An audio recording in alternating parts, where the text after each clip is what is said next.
Hello everyone, Seraphin here, welcome back for more Fire Emblem Path of Radiance.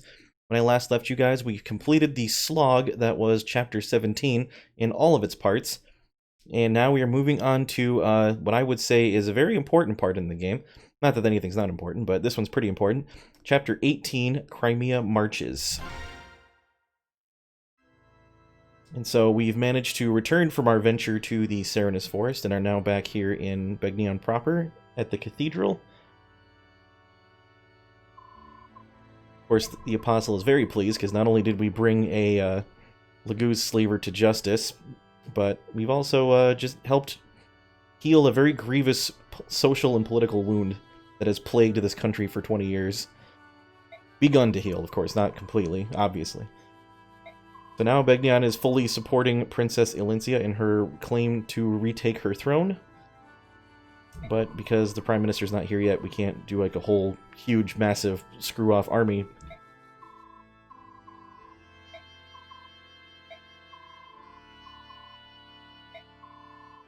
course we need the Laguz. They are awesome, and they could like chew through entire groups of dudes if needed.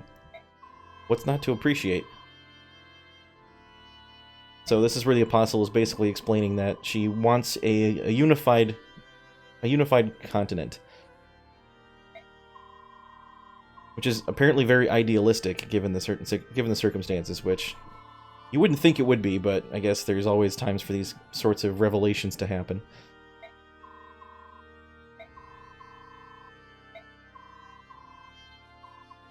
Of course, the princess is overjoyed to hear all this. And Ike's like, "All right, peace out." But no, he is most certainly not done.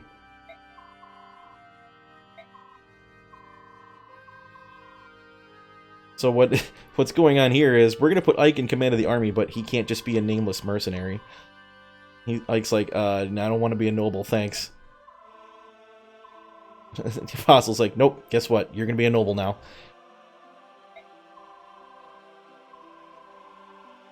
He will receive peerage from Princess Elincia, so he's not being made a noble of Begnion, he's being made a noble of Crimea.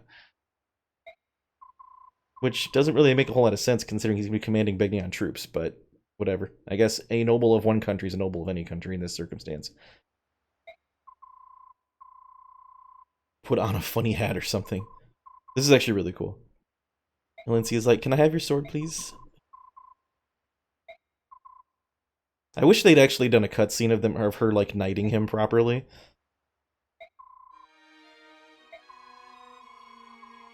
She's actually not even knighting him, she's making him a lord, which is higher rank than a knight, so.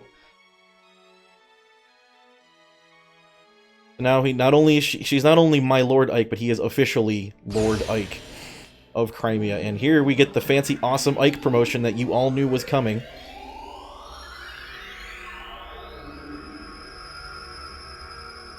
It's a good thing I got him to level 20 in time. That would have been messy. He still would have been awesome regardless, but... And here we have Lord Ike in all of his glory. And of course his character class changes to reflect this also.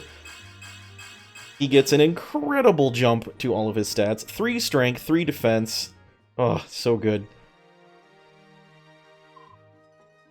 It is done. And of course his costume immediately changes too, which they don't really explain how that works, but...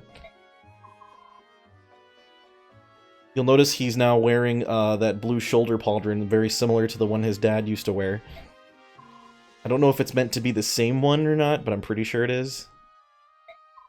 Oh yeah, Sigrun's here, by the way. Ike's like, meh, I don't want to be noble, but whatever. Alright, so now we have a proper army and a proper commander. Not that we didn't have a commander before, but now we have a lordly commander, as it were. So now we can actually see the border of the Serenus Forest. There, it's right smack in the middle of northwestern Begnion. That whole territory was Serenus there. Trembled in shame and loathing over the crime they'd committed. You know, it's not unrealistic for them to feel some kind of shame after realizing that they'd done something heinous after the fact. Maybe wondering, well, why didn't they feel it beforehand? Well, some people, when they're inflamed with passions, is they do stupid stuff. Of course, we have the only surviving herons that we're aware of. Actually, it's not this. It's not just them. Apparently, King Lorazia, whatever, Rayson and Leanne's father is also still alive, but they don't ever show him on screen. They just talk about him. So, as far as we are aware, there are 3 surviving herons. And of course, they're all from the royal family. It's kind of strange that none of like the rank-and-file regular herons survive, just the royal ones. And it's kind of misleading too, because apparently only the royal herons have white wings. Apparently the regular ones do not. I'm not sure what other color wings they would have. Maybe brown or black or something. I don't know. Blue? That'd be cool. I want a blue heron.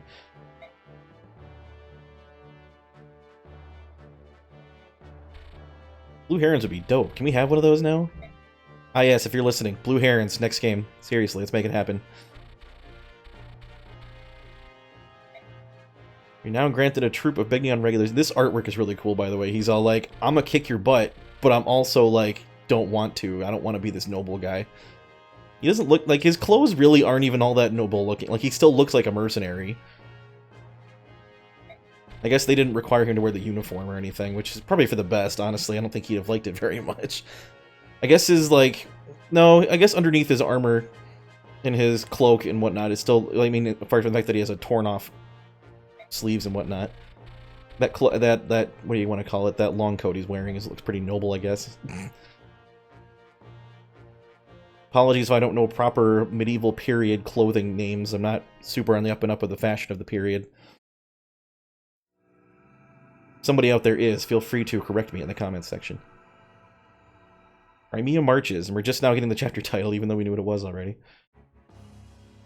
So here we have our 2 favorite people.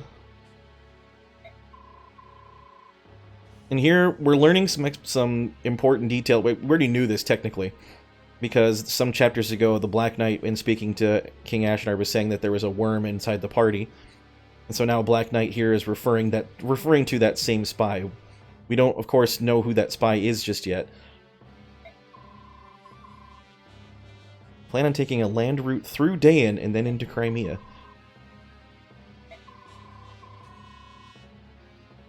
They never really explained this particular tactic either. I think the reason for it is because they don't want to go march through the Serenus Forest with a big army of dudes. So instead, they're going through Dayan back to Crimea.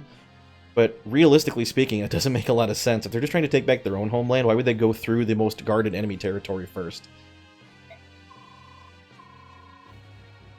Ashnard's like, how does Gawain's son measure up? Black Knight's, no, he doesn't. He's just a scrub. People seem drawn to him,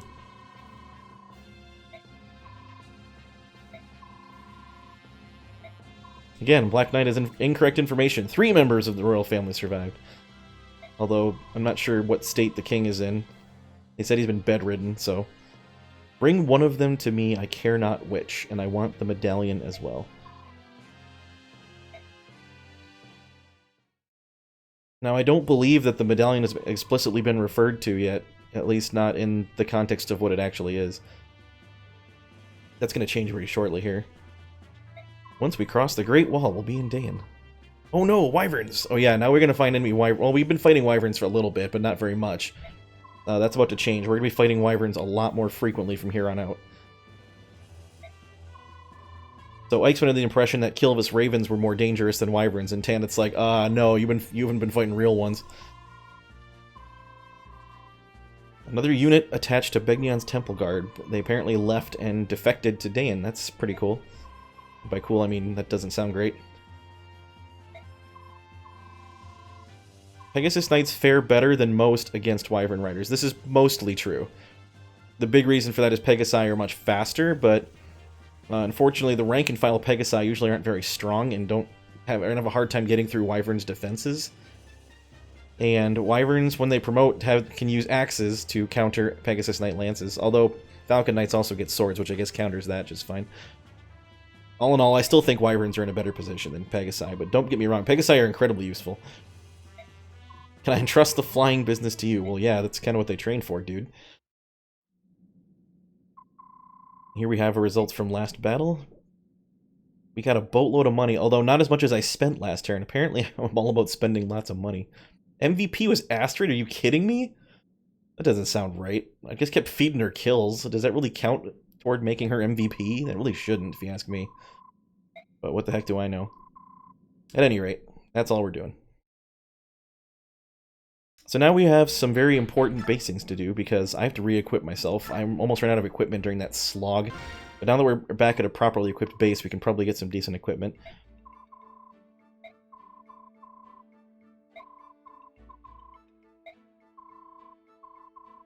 Of course, Ike's, you know, not quite used to having an entire army under his command.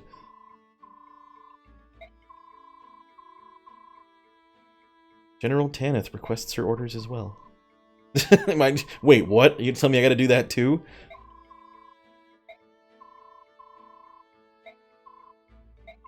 And this is where he's just kind of like, what's the word I'm looking for here? Not abdicating. Holy smokes, my brain just shut off. Delegating. He's delegating the Pegasus Knight command to General Tanith.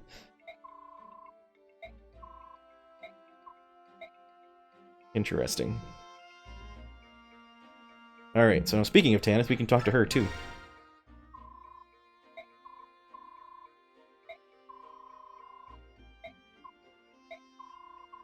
Tell me about King Dayan. I'd like to know something about him. Well, what little does she know? So he's been king for 18 years. A plague struck the capital. Navasa, by the way, is the capital of Dayan there. Ashnard was crowned. Holy smoke, excuse me. Ashnard was crowned the year after the great tragedy subsided. No calamity has claimed the lives of so many Bjork and Laguz, not since the Great Flood. Yikes. They had like the Black Death in Dayan 18 years ago. 2 years before it struck Begnion, and the entire population of Cernus was nearly obliterated. Wait, what? Hold on a second. That doesn't quite make sense there. It struck Begnion as in this plague? No, they burned Cernus to the ground. Is that what she's trying to imply? Is that that's not what happened? That's in direct contradiction to what we know is not the case. The year after that, close to 1,000 Bjork, nobles and peasants alike, perished in Dayan. Yikes. The reigning king and queen and some 20 or so princes and princesses fell ill. And everyone who fell ill perished. Jeez. How many kids did the king and queen have? Yet Ashnard survived. He is apparently made of hardier stuff. His name was never mentioned in any line of succession talk before then. So here's the thing. He was of such a distant bloodline, he was unlikely to be king. So, how distant of a bloodline would it have had to have been? They never really explain any of this either, unfortunately. Then Prince Ashnard was said to have been a match for an entire troop of Pegasus Knights. How does one get that powerful? They never again, they don't really bother to explain a lot of this backstory of Ashnard himself, which is really irritating because he's actually a really interesting character. I wish they would go into a little more depth about it, but they just never do. So Dayan's recovery was solely thanks to Ashnard himself, huh?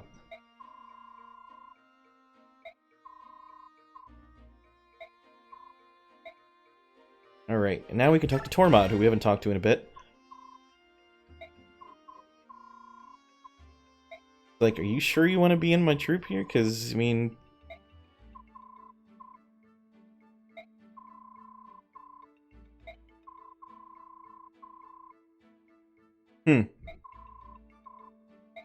Bleak battles are our specialty. Things have changed completely. Well, not yet they haven't, really. I mean...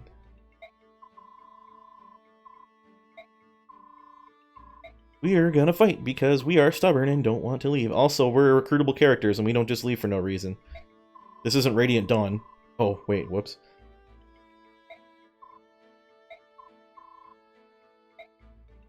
Anyway, so that was all the talking done. Now, let's do some outfitting, shall we?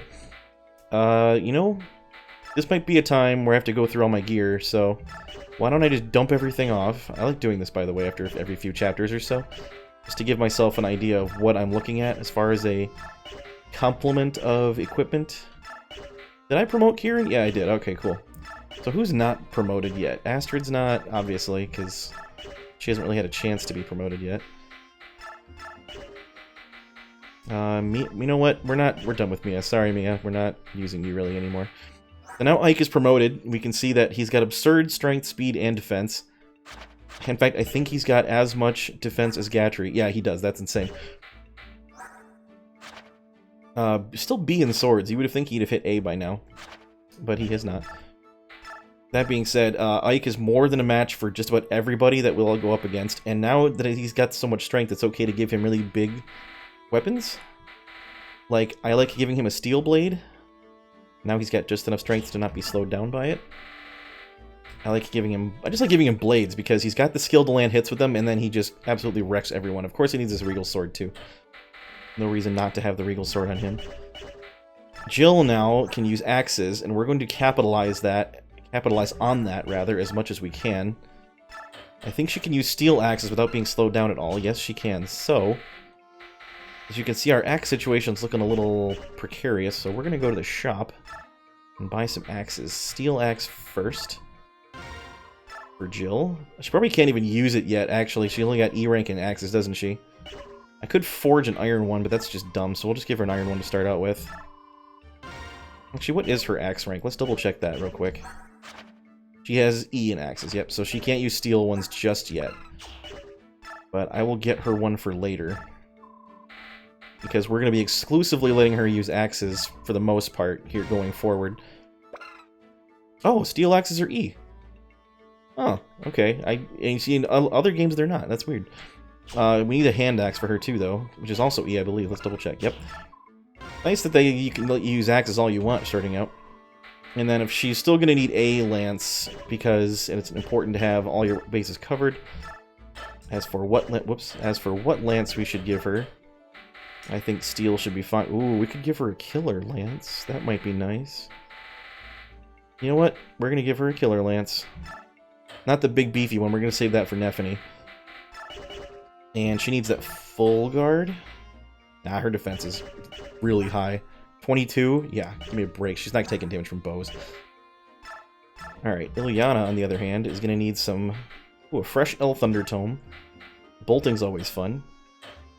What's her strength now? Is it 6? Yeah, so she can use Elf Thunder without being slowed down. There's no reason to give her regular Thunder anymore. We will give her a Fire Tome, however, because Fire's still... Well, actually, Thunder's the strongest in this game. She's not promoted yet, but she will be soon. And when she promotes, she can use Heal Staves. The time has not yet occurred, however. Although it's going to happen very soon. Why don't we go ahead and give her one anyway? That way, when she promotes, she can use it right away. I could feed her bonus experience and promote her right now, but I'm not really feeling that. Boyd, on the other hand... We're running... Steel Axe and Iron Axe should be fine for him. We're going to be fighting a lot more armored folks in the coming maps, so I think Hammer's going to be important. And, of course, Hand Axe is good. And Boyd's got a boatload of hit points, so Elixir for him. Soren... Man, I forgot how bulky and... Geez, he's going to max out almost every... Well, he's going to max out... No, he won't max out anything else, but Cat Magic and Cat Briz is amazing. And nearly capped speed. That's probably one of the best Sorens I've ever seen. That's not an exaggeration. Fire Tome for him, and Heal Staff when the time comes. Mist, on the other hand, we just gave all our Heal Staves away. That's fine. She can use Mend, she can use Physics, she can use Restore, she can... Let's get her another Heal Staff. Always important to have Heal Staves, folks. Don't let anybody tell you otherwise. And then we got plenty of Vulneraries. No need to buy any more of those. Gatry, I'm going to be honest, I'm not sure we're going to continue to use Gatry. Only because, I mean, I know he's almost promoted, and I kind of want to show off General Gatry anyway. So we'll see how that goes. But he's just not... Honestly, I don't need him for the endgame either. I'd rather have people that can move around a little quicker. I normally do use Gatry just because he's such a big, beefy wall, but because I've got Ike and Jill to do a lot of that heavy lifting now, I don't really need him as much. We'll go Night Killer. Give her a Javelin and... Steel? Oh, she still has that... Let's just go ahead and use this Dauntless Lance up. No reason to hang on to that for longer than we have to. Kieran still... He's plenty fast and plenty tanky, but his strength still needs some work. Astrid, on the other hand, is getting close to promoting. I think a few more levels and she'll be there. Let's see what we have for bows for her. Obviously her Zephyr, her Killer Bow, and her Iron Bow. That should do it. Can she not use longbows? I don't think mounted archers can use longbows in this game, which is stupid, because they can in just about every other game, but not this one, and I will never understand why that is. Soth, we're just going to take him along in case stuff needs to be stolen, which is probably not going to be much, but you never know. Oscar turned out pretty alright. We're going to give him... He's got axes now, but just iron ones, so we're going to give him a hand axe and an iron axe. You know what? We're going to give him a new iron axe, rather than a used one. I still would like him to have a steel lance, however. And I think a javelin is still called for. Let's get him a shiny new axe from the armory. I think steel will suffice. He's got enough strength for that. You're gonna notice I'm pretty axe heavy on this team layout, and that's just because axes are so freaking good. There's no reason not to use axes in abundance. Marsha's plenty fast enough for a steel lance. Let's have her use up the Rampaya too. And then when that breaks, we'll have a short spear for her, and she needs a sword. Oh, she can use resolution, huh? She sure can. We'll give her all the forged weapons. She will need the full guard, just in case there's any bows lying around. Wrist, we're not using anymore. Honestly, our team's looking a little thin, but there's a couple more people that we're going to recruit that I think will take care of that particular problem. Kieran can keep his killer axe. He's not fast enough to use a steel yet without speed loss, which is unfortunate. Let's give him a new iron axe. And he can use lances now as well, so it's going to be... He can use a steel lance without slowing down, but his skill is not sufficient yet to use those. Poleaxe is fine. Let's give him a new iron axe. Notice there's not a lot of swords on my team. That's just because swords don't become quite as useful in the later game, so... You don't need them as much.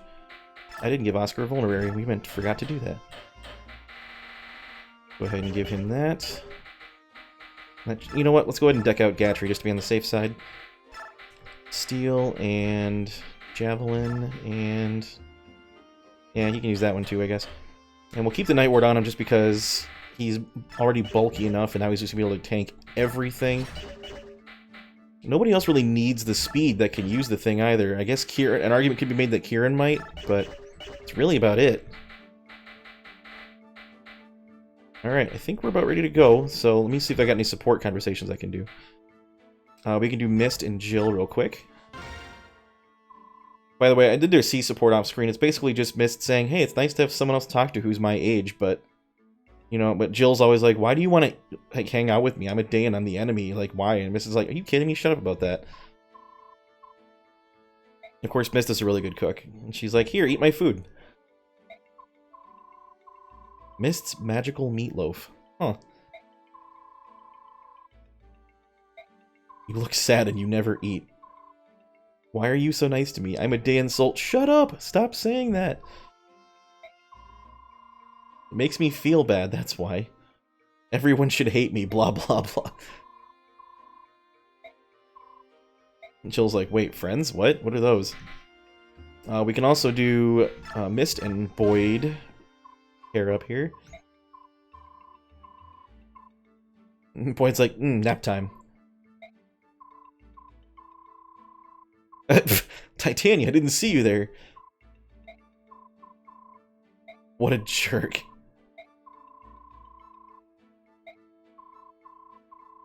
Got some nerve saying that to me. Fighting ability runs in the blood, you know. I don't think it does. And Boyd is very appropriately correcting her here, saying that if you don't have experience and you go in conceited, you're gonna die. And unfortunately, Boyd is taking the time to be incredibly serious about this. Ah, heck. Yeah, so he done goofed. Yeah, it happens. I don't want to do Oscar and Ike A support because I'm trying to get Ike and Soren A support. It's really good. Although, Oscar and Ike also is a very good support. They're both Earth, which is a ton of a void. But we won't worry about that some other time. As for... Oh, one more thing. So those Occult Scrolls I've been saving. And by saving, I mean I have like 2 of them. We're going to go ahead and give one of them to Ike right now. Because if Ike uses an Occult Scroll, we can see here, he gets access to the skill Ether. I know it says... I guess pronounce it how you want. I think canonically it's pronounced Ether, but it pronounce it Aether if you want. What this does is it triggers Soul and Luna consecutively. What are Soul and Luna? So Soul, when it triggers, will heal you for as much damage as you deal. And Luna, when it triggers, will cut the enemy's defense in half before you attack. So by him using both at once, he effectively does 2 attacks for the price of 1. He gets 1 attack where he heals and 1 attack where their defense is cut in half. And they're consecutive. Arguably the best skill in the game. He completely mows through everybody in the game with this skill. Completely total wrecking ball. And he won't die either because he'll keep healing himself. So, arguably the best skill. No reason not to put it on him. Some people prefer a different combination of skills for Ike, but honestly, we're not playing on super difficult, so we don't need to worry about that. We're going to go ahead and give one of our Occult Scrolls to Ike and give him Ether. That takes up most of his gauge, however. There's only a couple of 5-point skills in the game, and quite frankly, he doesn't need miracles, so we're not going to bother. Some of the other Occult skills we can give to people. We can just give straight up Soul. By the way, these Occult Scrolls, what skills they give is based on what class you are. So everybody who is a Paladin will get Soul as an Occult skill. And Soul is, as we talked about, whenever you trigger that, you heal as much HP as you deal in damage. To counterbalance that, Armor Knights, by that I mean Generals, of course. Generals and Halberdiers like Nephany, when they use an Occult Scroll, will have access to Luna. You see, if we had enough space on Nephany, we could put Luna on her, but honestly, she doesn't need it. Neither does Gatry, really. Mist, actually, if you promote her, she will also get access to Soul because she'll be on a horse. And the game counts her as a Paladin for some reason. When we get Soren and or Ilyana to a Sage, they get an ability called Flare, which is basically the same thing as Luna, but for mages, I believe. So it cuts their resistance. No, maybe it's the healing one. You know what? I'm not entirely certain. I don't think I've ever given Flare to a mage in Path of Radiance before. Boyd as a warrior gets Colossus, which is, it sounds cool, but unfortunately it's not quite as cool as it sounds. So whenever it triggers, he deals extra damage based on how much bigger he is than his enemy. So how much more con he has, or constitution. Unfortunately, this usually only adds a couple extra points to his damage, and quite frankly, he doesn't need the damage extra anyway. He usually already kills before this damage, so not much of a point. It's kind of sad to admit, but we are going to go ahead and give Boyd Counter, though, because I like it when people attack him and he hits them back for free.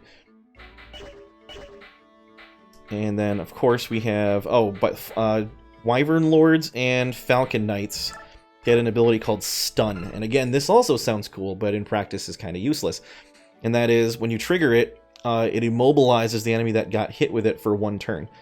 Now, obviously, you would rather that you just straight up kill somebody rather than stun them for a turn. So activating this and having it mean anything means you didn't kill them. And honestly, what's the point of stunning somebody other than just having them be dead? It really isn't one, not that I can think of. And I don't think this works on bosses most of the time. So I guess in certain facets it would be good against bosses, but the ones that you'd want to stun are probably immune to it.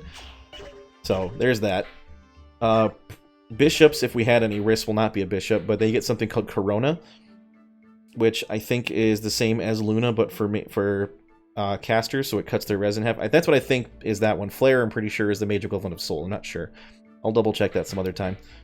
Volk, if he were promoted, would get an ability called Lethality, which is literally the same thing as, if you recall, assassins get from Blazing Sword and Sacred Stones, where they just one-shot kill somebody. No question. So that's what that would do. And then Swordmasters, we actually already have somebody with their occult skill, and that is Stefan here. He has Astra, which has 5 consecutive attacks at half damage, which is not even a full crit. It's kind of garbage, and it also wastes 5 uses of your weapon. Don't know why you'd want that. Not a good skill, unfortunately. And I don't believe... Oh no, you can. You can get... Lagoos have occult skills as well. They all suck. Let me tell you right now, they're all garbage. Don't waste your time with them. I don't know why they'd bother. Snipers. If you had a promoted sniper, like Rolf, for example, he'd get an ability called Deadeye that puts an enemy to sleep for a turn. Same concept as Stun.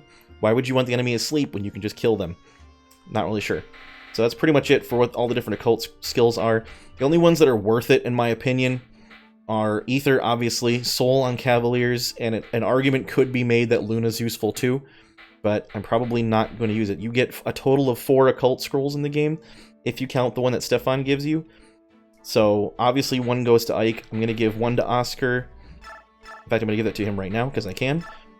And I get 2 more later on. I'll probably save 1 for maybe Kieran, if he's still usable by that point. I'll just take this gamble off him that I never use.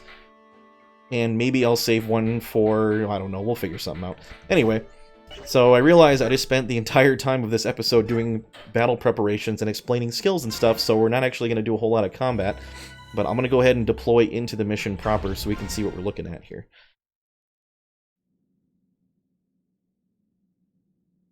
So here we have a border fort on the edge of between Begnion and Dan. I believe this is called, yep, there it is, called Tor Garen. This is actually the point in the game where my party just reached in my Pathfinder campaign. Preparations are complete. The enemy should not yet be aware we've come this far. Don't they have scouts or anything? It's obvious that the king knows they're coming. We're going to launch a surprise attack and capture the wall in our first charge. You don't hear this music very often, by the way, either. This, like, sympathetic music. But I think the only time it's played is when Ike and Elincia are talking.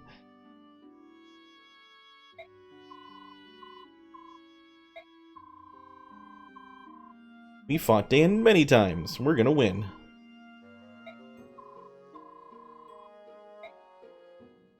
Kiss for luck? No? Alright, cool. Let's move out. Wait, what's going on? The sky! Something's coming! Meteors! Oh, crap!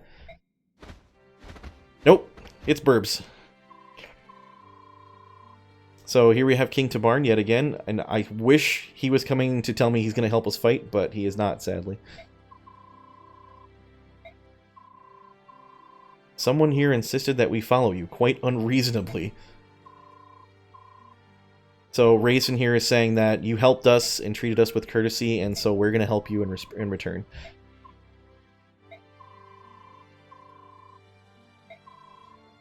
We must repay our debt. And Mike's like, nah, it's okay, you don't really have to. He's like, nope, we're gonna. So Rayson is explaining that, again, we talked about this before, it's Sayed magic or Said magic, I'm not sure how you pronounce that. He can't fight, but they can imbue their allies with strength. And Rayson is offering to come with us and do just that for us. And here's the thing. You have the option to say yes or no. Why you would ever say no is beyond me, because I'll explain to you exactly what Rayson does in a moment, but always say yes to this question. If you don't, you get like some pathetic compensation prize. Not worth it. It's a renewal scroll, by the way. Absolutely not worth it. Always say allow to Rayson's offer to join you. And here we get the recruitment music because we get a heron. I swear on the honor of my clan to do all I can to strengthen your cause. That's cool. And of course, Tabarn's like, I'll help too, but not directly. He's going to have Janef and Ulki join us as well. So not only do we get a heron, we get 2 burbs. For a total of 3 burbs! 3 burbs! So many burbs! And of course, Rayson's like, that's too many burbs. I was enough. And Tabarn's like, nope, never a thing. Never such a thing as too many burbs. Tabarn wishes he could do more. I mean, you could help us yourself, but it would kind of... If we had Tabarn helping us, it really wouldn't even be fair for Dan. I mean, come on.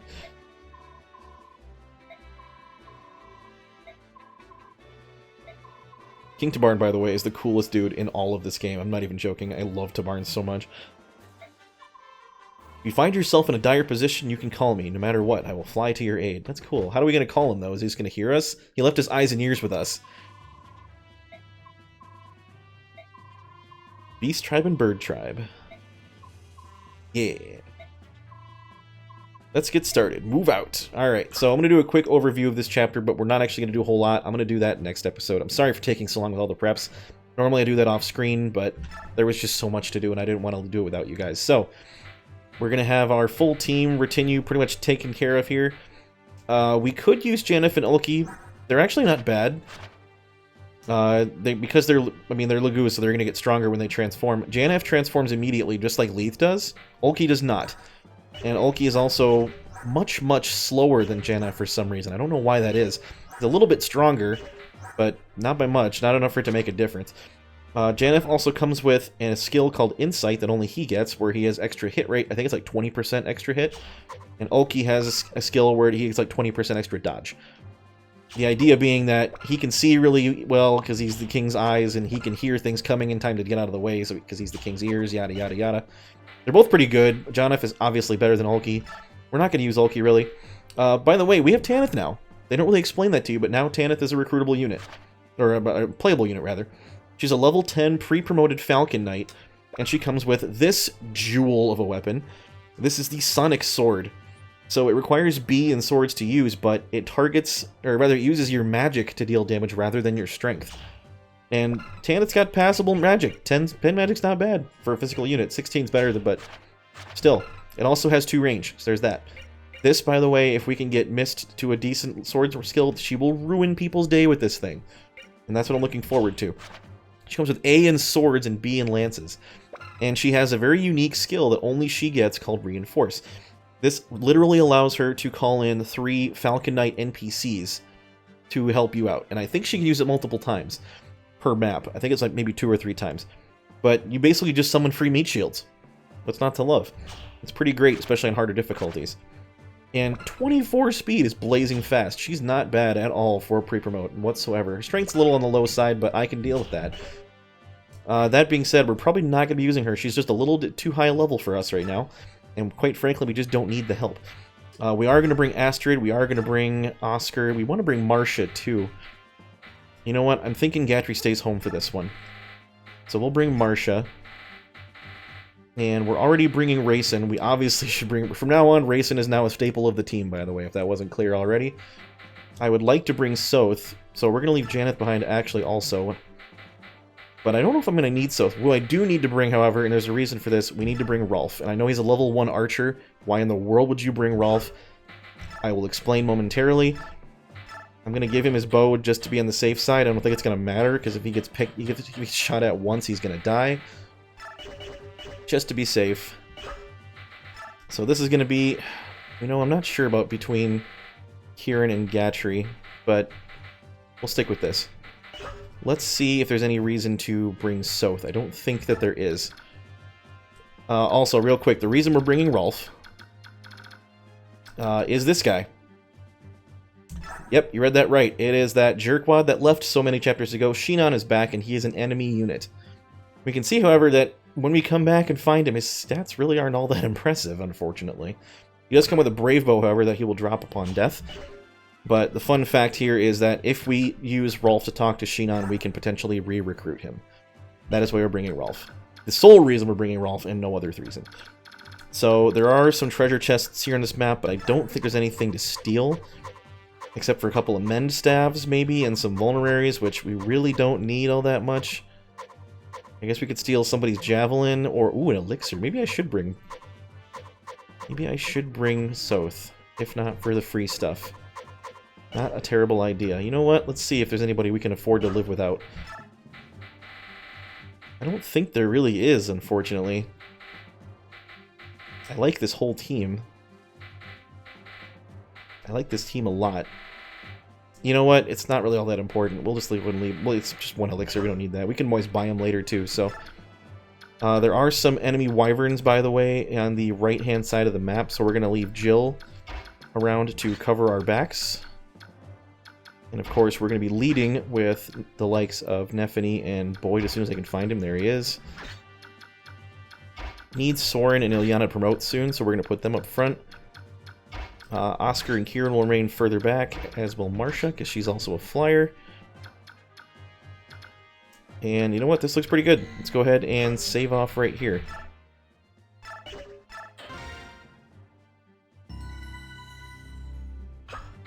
Alright, and I will go ahead and explain exactly what it is that Rayson does in the next episode, because we're going to see it in action.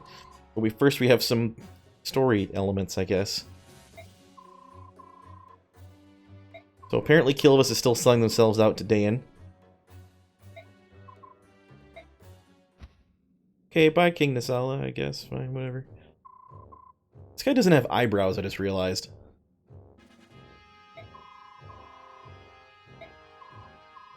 Why does Dayan align itself with some subhuman backwater? Yeah, who knows. Cannot expect to understand the supreme thoughts of the king. Huh, interesting. I have no idea we're aware of their every move. Yeah, okay, whatever. This guy is very inaccurately summarizing exactly what's happening here, but whatever. Let's use them as bait. Meat shields, go forth! A fantastic idea. This guy's a real treasure. Of course, Shinan is still completely full of himself.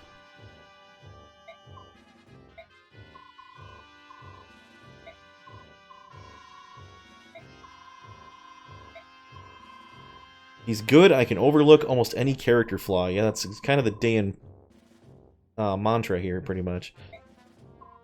Kill as many Crimeans as you can, huh. Shinan still doesn't seem all too pleased with that, even though he doesn't care about anybody but himself.